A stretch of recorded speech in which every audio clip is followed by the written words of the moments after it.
Hey, Nana here.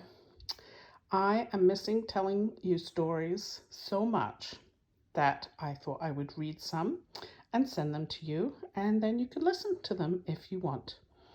I loved doing bedtime stories, so here you go. And if you don't want to listen to them, that's fine. But if you do and you want more, let me know, and I will read you a story a day.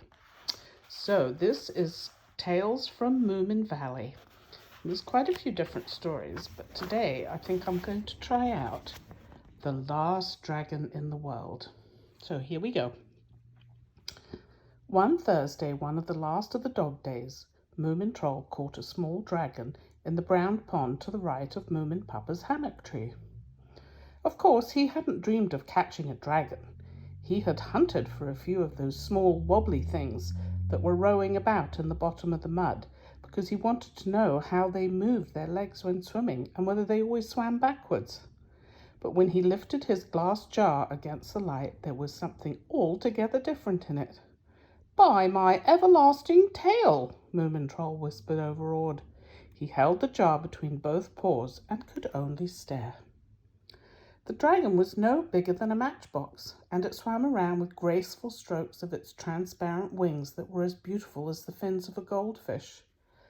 But no goldfish was as splendidly golden as this miniature dragon. It was sparkling like gold. It was knobbly with gold in the sunlight. The small head was emerald green, and its eyes were lemon yellow. The 6 golden legs each had a green little paw, and the tail turned green towards the tip. It was truly a wonderful dragon. Moomin Troll screwed the lid on the jar. There were breathing holes so that he could breathe, and carefully put it down in the moss. Then he stretched himself out beside the jar and took a closer look. The dragon swam close to the glass wall and opened its small jaws. They were packed with tiny white teeth. "Ooh, it's angry," Moomin Troll thought. "It's angry even if it's so very small. What can I do to make it like me, and what does it eat? What do dragons feed on?" A little worried and anxious, he lifted the jar in his arms and started homewards, cautiously so as not to make the dragon hurt itself against the glass walls. It was so very small and delicate. "I'll keep you and pet you and love you," Moomin Troll whispered. "You can sleep on my pillow. When you grow up and start liking me, I'll take you for swims in the sea." Moomin Papa was working on his tobacco patch. One could always show him the dragon and ask him about it. Or still, perhaps better not. Not yet. One could keep it a secret for a few days until it had become used to people, and until one had had the greatest fun of all, showing it to my friend Snufkin. Moomin Troll pressed the jar hard against him and went strolling towards the back door as indifferently as possible. The others were somewhere on the front side of the veranda. At the moment when Moomin Troll slunk up the back stairs, Little Mai jumped into view from behind the water barrel and called, "What have you got?" "Nothing," said Moomin Troll. "A jar," said Mai, craning her neck. "What's in it? What are you hiding?" Moomin Troll rushed upstairs and into his room, and he put the jar on the table. The water was sloshing about, and the dragon had wound his wings around him and curled up into a ball. Now it slowly straightened out and showed its teeth. "It won't happen again," Moomin Troll promised. "I'm so sorry, dearest." He screwed off the lid so as to give the dragon a better view, and then he went to the door and put the latch on.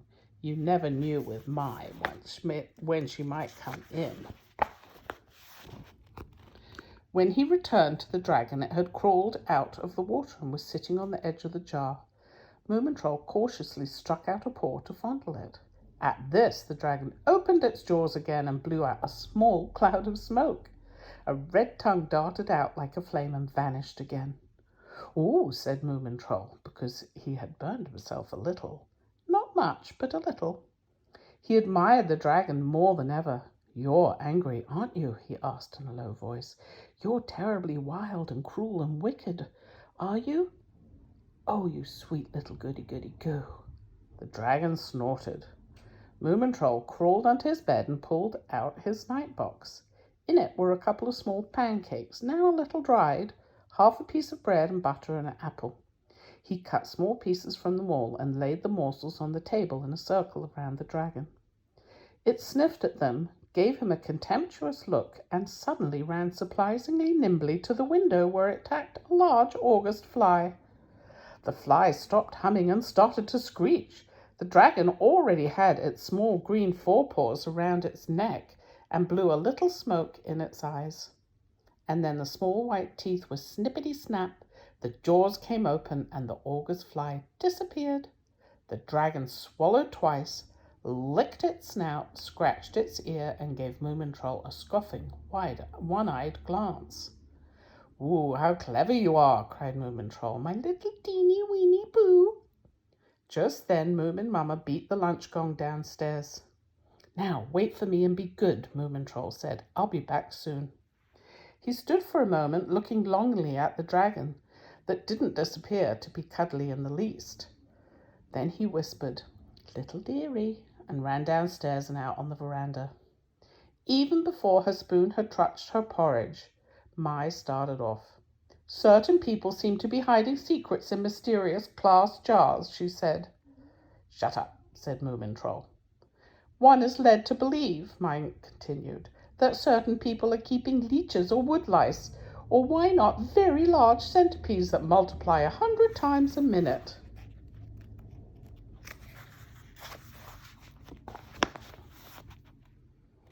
"Mother," Moomintroll said, "you know I've always wished for some small pet that was attached to me, and if I would ever have one, that it should be or would—" "How much wood would a woodchuck chuck?" said Mai, and blew bubbles in her milk glass. "What?" said Moomin Papa, and looked up from his newspaper. "Moomintroll has found a new animal," Moomin Mamma explained. "Does it bite?" "It's so small it can't bite very hard," her son mumbled. "And when will it grow up?" asked the mumble. "When can one have a look at it? Does it talk?" Moomintroll was silent. Now all was spoiled again. One ought to have the right to have a secret and spring it as a surprise. But if you live inside a family, you have neither. They know about everything from the start, and nothing's any fun after that. "I'm going down to the river after lunch," Moomintroll said. "Mother, please tell them that they're not to go into my room. I can't answer for the consequences." "Good," said Moomin Mamma, and gave Mai a look. "Not a living soul may open his door." Moomintroll finished his porridge in dignified silence. Then he went out through the garden down to the bridge. Snufkin was sitting before his tent painting a cork float. Moomintroll looked at him, and straightway he felt happy over his dragon again. "Phew," he said, "families are a cross sometimes." Snufkin grunted in agreement without taking his pipe from his mouth. They sat silent for a while in friendly solidarity. "By the way," Moomintroll suddenly said, "have you ever come across a dragon on your wanderings?" "You don't mean salamanders, lizards, or crocodiles, apparently," Snufkin replied after a long silence.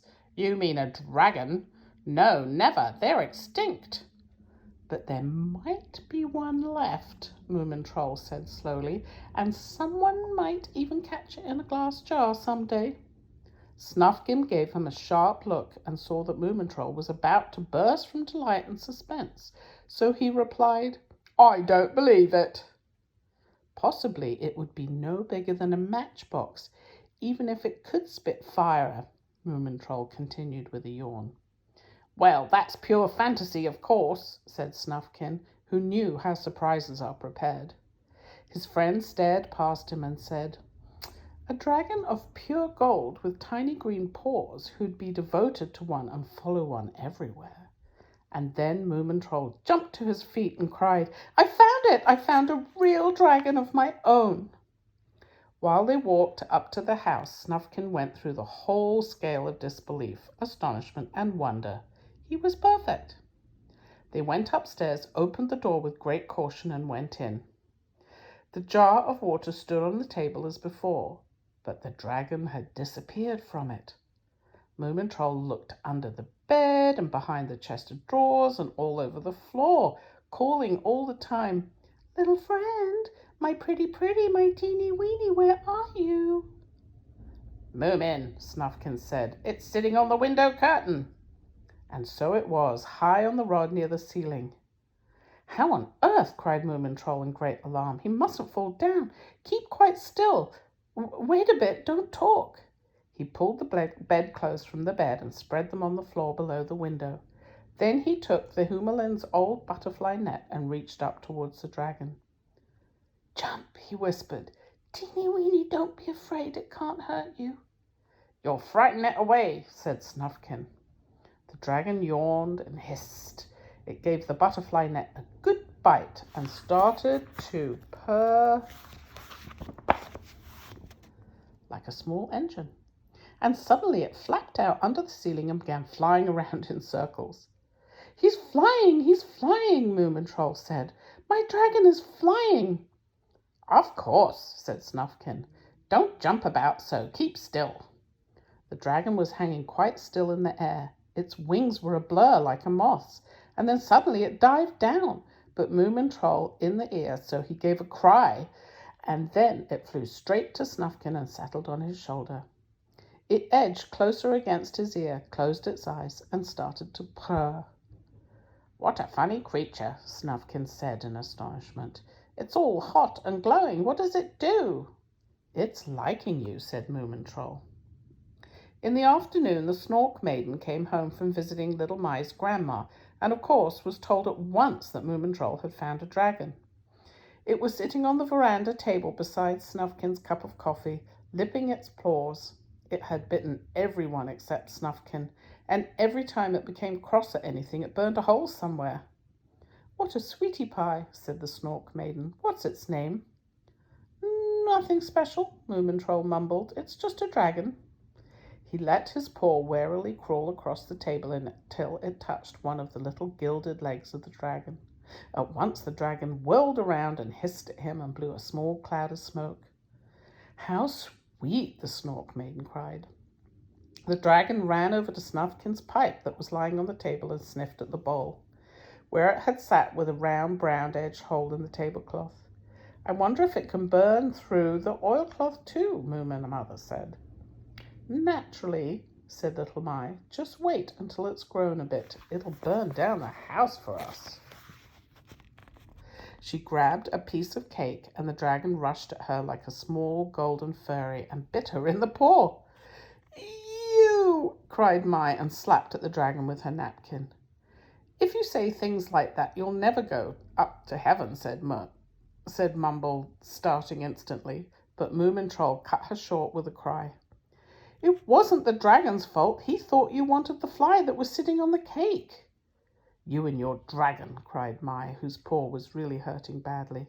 "It isn't yours even, it's Snufkin's, because it likes only him." There was silence. "Did I hear the small fry squeak?" said Snufkin, and rose from the table.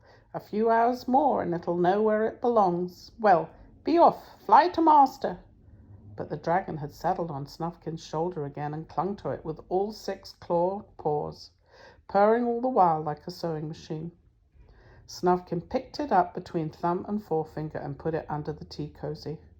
Then he opened the glass door and went out into the garden. "Oh, he'll suffocate," Moomin Troll said, and lifted the tea cosy half an inch off the table. The dragon came out like lightning, flew straight to the window, and sat there staring after Snufkin with its paws against the pane. After a little while it began to whine, and its golden colour turned to grey from neck to tail. "Dragons," Moomin Papa broke the silence, "disappeared from public consciousness about 70 years ago. I've looked them up in the encyclopedia. The last to keep alive was the emotional species with strong combustion. They are the most stubborn and never change their mind about anything." "Thanks for the tree," Moomin Troll said, and rose for the table. "I'm going upstairs."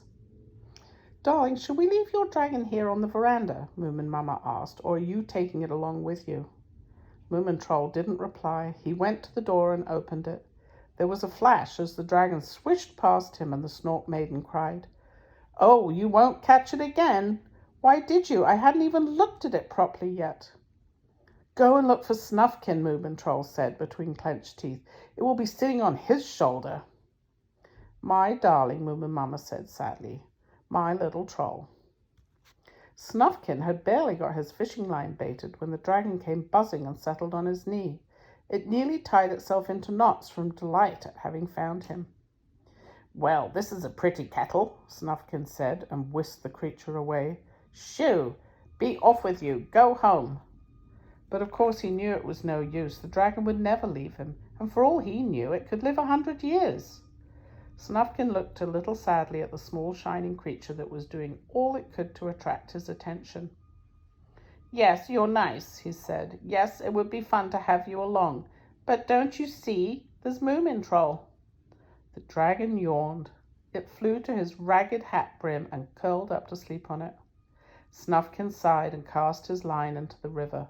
His new float bobbed in the current, shining brightly red. He knew that Moomintroll wouldn't like fishing today. The hours went by.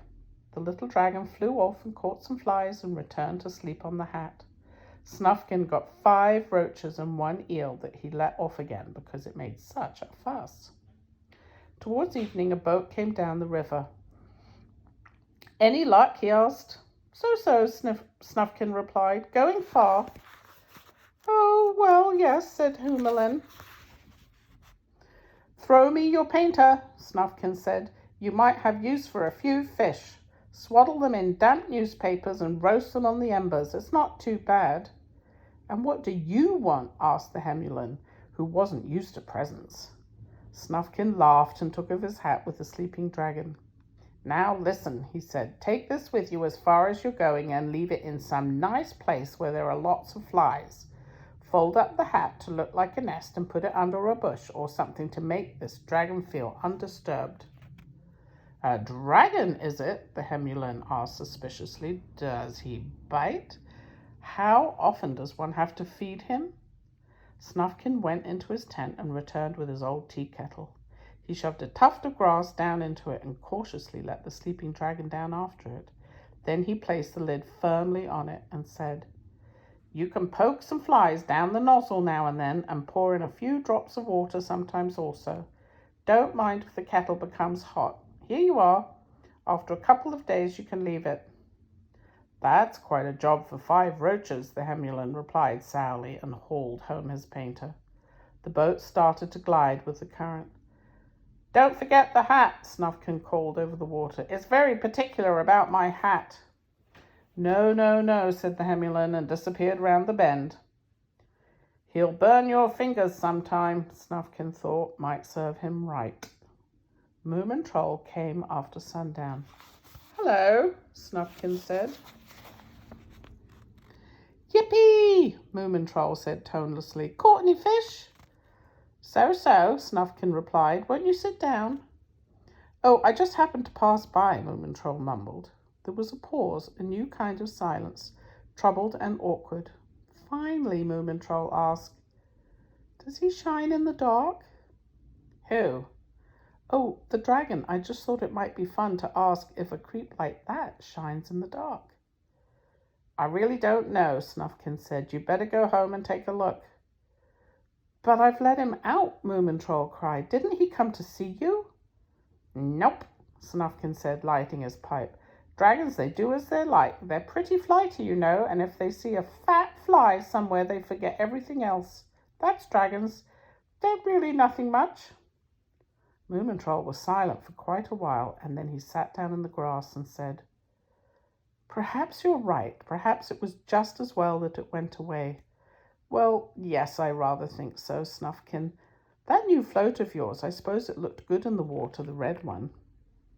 "Not bad," Snufkin said. "I'll make you one. Were you planning to fish tomorrow?" "Of course," Moomintroll said. "Naturally." Well, I don't know what you thought of that story, but the kiddies stayed for all of it. So let Nana know if you want more Moomintroll. another story, or if you are just listening to Circle Round. I love you guys.